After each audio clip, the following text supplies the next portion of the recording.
ሃሌሉያ ሃሌሉያ ጌታ ኢየሱስ ስሙ የተባረከ ይሁን። ከእግዚአብሔር ቃል አንድ ስፍራ ላንብብ ብዬ ነው የገባሁት ወገኖቼ። ጌታ ስሙ ይባረክ። ረጅም ጊዜ ሆኖኛል ብዙም በቃ አልልም።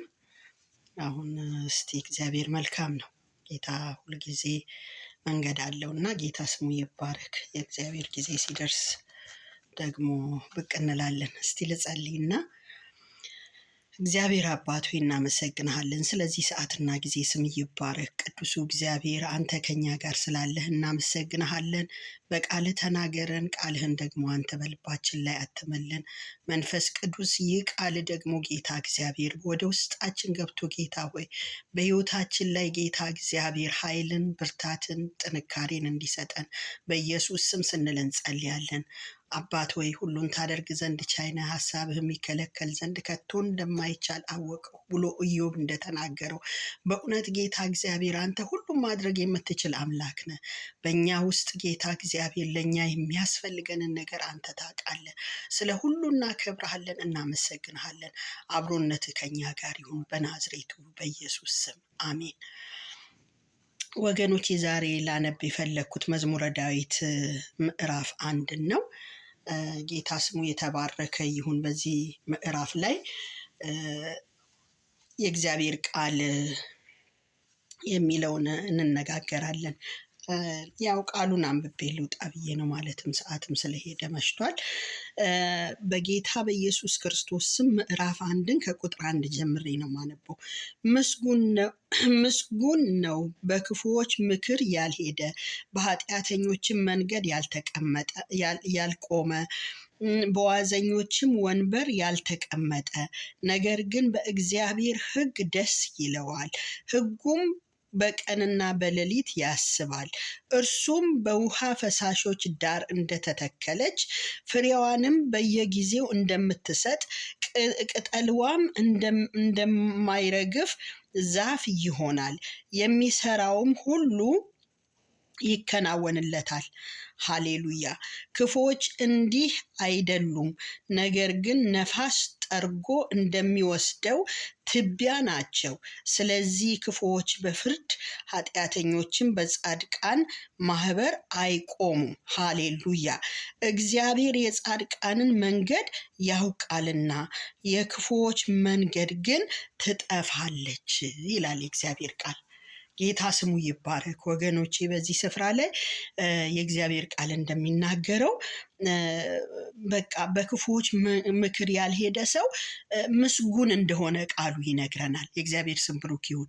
በክፉዎች መንገድ ወገኖች፣ አንዳንድ ጊዜ በክፉዎች መንገድ እንኳን ባንሄድ ክፉዎች በሚናገሩት በሚያደርጉት ነገር ልንተባበርና አብረን ደግሞ ሆነን ሀሳብ እንኳን ልንሰጥ አይገባም ማለት ነው። የእግዚአብሔር ስም ብሩክ ይሁን። በዋዘኞችም ወንበር ያልተቀመጠ አለ። በዋዘኞች ዋዛ ነገር የሚያወሩ ከንቱ ነገር የሚናገሩ ማለት ነው። ዋዛ ነገር ማለት በቃ ምንም ረብ የሌለው ነገር ማለት ነው። ጌታ ከዛ ይጠብቀን። እግዚአብሔር ስሙ ይባረክ። ነገር ግን በእግዚአብሔር ሕግ ደስ ይለዋል፣ ሕጉም በቀንና በሌሊት ያስባል ይላል። ሕጉን በቀንና በሌሊት ያስባል። የእግዚአብሔር ነገር የገባው ሰው፣ የእግዚአብሔር ነገር ልቡን የነካው ሰው፣ በእግዚአብሔር ነገር የተሞላ ሰው በቃ ስለ እግዚአብሔር ሚዲቴት ያደርጋል ማለት ነው። ዛሬ እኔና እናንተ ጌታ ለዚህ በቃ ጸጋውን ያብዛልን። የእግዚአብሔር ስም ብሩክ ይሁን። እርሱም በውሃ ፈሳሾች ዳር እንደተተከለች ፍሬዋም በየጊዜው እንደምትሰጥ ቅጠሏም እንደማይረግፍ ዛፍ ይሆናል ይላል። ሃሌሉያ። ጌታ ስሙ ይባረክ። የለመለመ ማለት ነው። ስር የሰደደ ማለት ነው። ከርቀት ውሃን የሚስብ ማለት ነው። የእግዚአብሔር ስም ብሩክ ይሁን። ዛሬ ስር ሰደን በክርስቶስ ውሃን የምንስብበት ማለትም የህይወት ውሃ ምንጭ የሆነውን የአምላካችንን ቃል፣ የአምላካችንን ትእዛዝ፣ የአምላካችንን በቃ የእሱ ያለንን ነገር የምንከተል ሰዎች እንድንሆን እግዚአብሔር ይርዳን። ስር መስደድ እጅግ በጣም አስፈላጊ ነው። በክርስቶስ ስር ሰዶ ማደግ እጅግ በጣም አስፈላጊ ነው። ወደ ላይ ብቻ አይደለም አይደለም ማደግ ያለብን፣ ወደ ጎንም ወደ ታችም በቃ ስር ሰደን ማለት ነው። የእግዚአብሔር ስም ብሩክ ይሁን። ስር የሰደደ አይነቀልም፣ አይሰበርም ቶሎ። ሃሌሉያ! ጌታ ስሙ ይባረክ። ፍሬዋ በየጊዜው እንደምትሰጥ ፍሬ ይሰጣል። ስር ከሰደደ ፍሬ አለው፣ የሚያፈራው ነገር አለ። ሌሎች የሚመገቡት፣ ሌሎች ከኛ የሚያገኙት፣ ሌሎች ከኛ የሚያተርፉት ነገር ይኖራል ማለት ነው። የእግዚአብሔር ስም ብሩክ ይሁን። የሚሰራውም ሁሉ ይከናወንለታል ይላል። የሚሰራውም ሁሉ ይከናወንለታል። በእግዚአብሔር ስንሆን፣ በጌታ ፈቃድ ውስጥ ስንሆን፣ እንደ እግዚአብሔር ሐሳብ ስንሆን እግዚአብሔር በቃ ፈቃዱን በእኛ ህይወት ውስጥ ያከናውናል። ምክንያቱም የምንሰራው ነገር ሁሉ ይከናወንልናል ይላል። የእግዚአብሔር ስም ብሩክ ይሁን። ጌታ በዚህ መንፈስ ይርዳን። ክፉዎች እንዲህ አይደሉም አለ፣ ነገር ግን ነፋስ ጠርጎ እንደሚወስደው ትቢያ ናቸው ይላል። ሃሌሉያ! ትቢያ ማለት እኮ ምንም የማይጠቅም ማለት ነው። አቧራ ማለት ነው። በቃ ለምንም የማይሆን ማለት ነው። ስለዚህ እግዚአብሔር ከዚህ ይጠብቀን። ክፉዎች እንዲህ አይነት ናቸው አለ። በቃ ንፋስ ጠርጎ እንደሚወስደው በቃ ትቢያ፣ እንደማይረባ እንደ ከንቱ ነገር ማለት ነው። ጌታ ከዚህ ይጠብቀን ወገኖቼ፣ ጌታ ከዚህ ይጠብቀን። ብዙዎችን እግዚአብሔር ወደ እግዚአብሔር መንግስት እንዲመጡና የእግዚአብሔርን እውነት እንዲያውቁ የምናደርግበት ዋናው ምክንያት እንደዚህ እንዳይጠፉ ነው። ልክ እንደ ትቢያ ተጠርገው እንዳይጠፉ። ስለዚህ ነው የእግዚአብሔርን ነገር ይዘን ልንደርስላቸው የሚያስፈልገው። ሃሌሉያ! ስለዚህም ክፉዎች በፍርድ ኃጢአተኞችም በጻድቃን ማህበር አይቆሙም አለ። በቃ ኃጢአተኞች በጻድቃን ማህበር አይቆሙም። ሃሌሉያ! ጌታ ስሙ ይባረክ። እግዚአብሔር እንዲህ ልዩነትን ባይፈጥር የሰው ልጅ እንዴት ሆነን እንቀጥል ነበር? ጌታ ግን እንዲህ አይነት ልዩነት በእኛና በኃጢአተኛው መካከል ፈጥሯል። ይህንን አይነት ልዩነት አስቀምጧል። ጌታ ስሙ ይባረክ። ምርጫችን ትክክል ነው። ከእግዚአብሔር ጋር መስማማት፣ ከእግዚአብሔር ሐሳብ ጋር መራመድ። ከእግዚአብሔር ሐሳብ ጋር የተራመደ ሰው ውጤታማ ነው። የሚደርስበት አቅጣጫ አለው፣ ዲስቲኒ አለው። የእግዚአብሔር ስም ብሩክ ይሁን። ሃሌሉያ! እግዚአብሔር የጻድቃንን መንገድ ያውቃልና የክፉዎች መንገድ ግን ትጠፋለች አለ። በቃ እግዚአብሔር የጻድቃንን መንገድ ያውቃልና። ሃሌሉያ! የኔና የእናንተ መንገድ የታወቀ ነው። ለምን? በእግዚአብሔር ፊት እግዚአብሔር አምላካችንን አምነን እሱን ተከትለን እሱ በሚመራን መንገድ ነው የምንሄደው።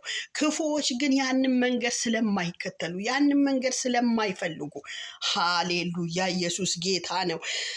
መንገዳቸው ትጠፋለች ነው የሚለው። በቃ ትጠፋለች። እግዚአብሔር ከዚህ ይጠብቀን። ብዙዎችን እግዚአብሔር ከዚህ ይጠብቅ። እግዚአብሔር ነፍሳቸውን ይታደግ፣ ይማራቸው፣ ምሕረት ያርግላቸው።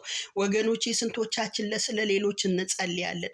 እንጸልይ። በጣም ለሚጠፉት መጸለይ አለብን። ብዙ ነገር ውስጥ ላሉትን መጸለይ አለብን። ፍርድ መስጠት ሳይሆን መጸለዩ ነው የሚያዋጣው። በቃ መጸለይ፣ እንጸልይላቸው። የነፍስ መዳን እንዲሆንላቸው፣ የህይወት መዳን እንዲሆንላቸው፣ ወደ ክርስቶስ መምጣት እንዲሆንላቸው፣ ማረፍ እንዲሆንላቸው።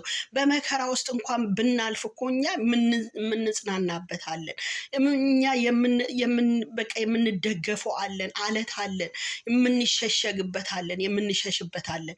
እነኚህ ግን በዓለም ያሉ የእግዚአብሔርን ነገር ያላወቁ መድረሻ የላቸውም። እዚህ ጋር ቃሉ እንደሚናገረው ነው። የእግዚአብሔር ቃል እንደሚናገረው የክፉዎች መንገድ ግን ትጠፋለች አለ። በቃ መንገዳቸው ሁሉ ትጠፋለች። እጅግ በጣም ያሳዝናል ወገኖቼ። ስለዚህ ነው ወንጌልን መናገር ያለብን። ክርስቶስ ያድናል ብለን ለብዙዎች መንገር አለብን። ጌታን የማታውቁ ዛሬ ይህንን ቃል የምትሰሙ በጌታ በኢየሱስ ክርስቶስ መዳን ይሁንላችሁ። ይሄ ዘመን ሰው ሸሽቶ ወደ እግዚአብሔር ጉያ የሚገባበት ዘመን ነው። ወደ እግዚአብሔር ጉያ ካልገባን በስተቀረ ዘመኑ ክፉ ነው። በብዙ ነገር ልንጠላለፍ፣ ልንወድቅ እንችላለን። ወገኖቼ መዳን በክርስቶስ ብቻ ነው። ኢየሱስ ክርስቶስ ያድናል። እሱ ለእኛ ዋጋ ከፍሏል። ኦልሬዲ ሞቶልናል። ደምን ዋጋ ከፍሎ እኛን አድኖናል። ይህንን ጌታ ተጠጉት። ወደዚህ ጌታ ኑ። በቃ ንስሐ ግቡ። ወደ እግዚአብሔር መንግስት ለመጨመር በቃ ኃጢአተኝነታችሁን አምናችሁ እግዚአብሔር ሆይ አድነኝ፣ በቃ አንተን እፈልግሃለሁ ማለት ብቻ ነው የሚያስፈልገው። ጌታ ኢየሱስ ክርስቶስ እኔ እውነትም ሕይወትም መንገድም ነኝ፣ ከኔ በቀር ወደ አብ የሚወስድ መንገድ የለም ብሏል። እንግዲህ ወደ አብ የማትሄዱ ከሆነ ወደ የትኛው መንገድ ትሄዳላችሁ ወገኖቼ? ወደ እግዚአብሔር መንግስት ነው። ጌታ በጣም በጣም በጣም በጣም ይወዳችኋል። ስለዚህ ይህንን በዚህ አጋጣሚ ልል ፈልጋለሁ። ጌታ ኢየሱስ ይባርካችሁ። መዳንና የክርስቶስ ኢየሱስን አዳኝነት ሰምታችሁ ነፍሳችሁን ልታድኑ የምትፈልጉ ካላችሁ ኦንላይን ካለው ሰው አንድ ሰው ላይ ደውላችሁ ወይንም ቴክስት አድርጋችሁ ጸልይልን በሉ። በቃ መዳን በክርስቶስ ብቻ ነው፣ ሌላ ምንም የለም። ደግሞ እንድንበት ዘንድ የተሰጠን በቃ ከሰማይ በታች ከምድርም በላይ ከሁሉም በላይ የሆነው የክርስቶስ ኢየሱስ ስም ብቻ ነው። ከዛ ውጭ ሌላ ምንም ስም አይደለም። እንደገና ደግሞ የመዳን ቀን ዛሬ ናት። ዛሬ በቃ ዛሬ ይህንን ቃል በሰማችሁበት ሰዓት አክሴፕት ብታደርጉት ጌታ ኢየሱስ ክርስቶስን የዘላለም ሕይወት ታገኛላችሁ። ጌታ እቺን ቀንና እቺ ሰዓት የሚናገራችሁ ምክንያት ስላለው ነው። ጌታ ይባርካችሁ። ተባረኩ። ጸልዬ እወጣለሁ።